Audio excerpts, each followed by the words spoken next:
living life, everyday, late at night, not okay. All I want, and I pray, all I need are some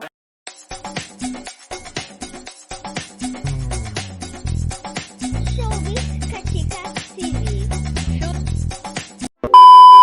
Hello mga kachika! Kinaaliwan nga ngayon ng mga netizen si Bea Alonzo kung paano nga ba niya miss na ang kanyang fiancé na si Dominic Roque.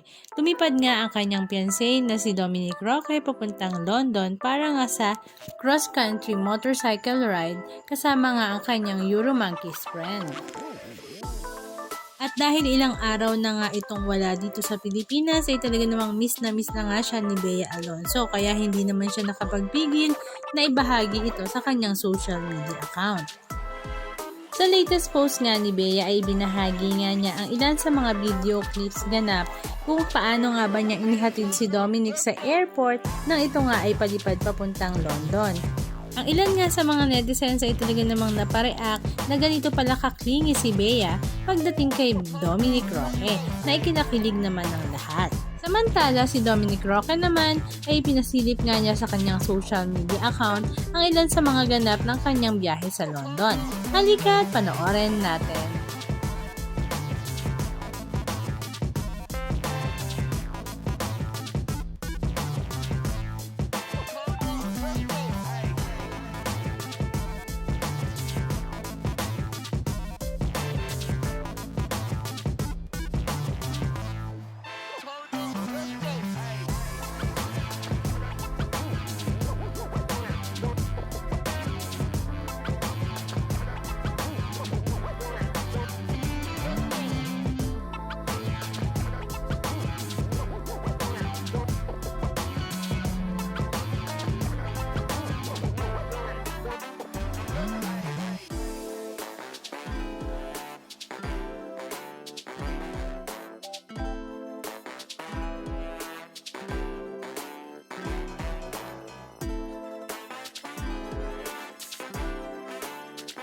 Anong masasabi nyo mga kachika? Just comment down below.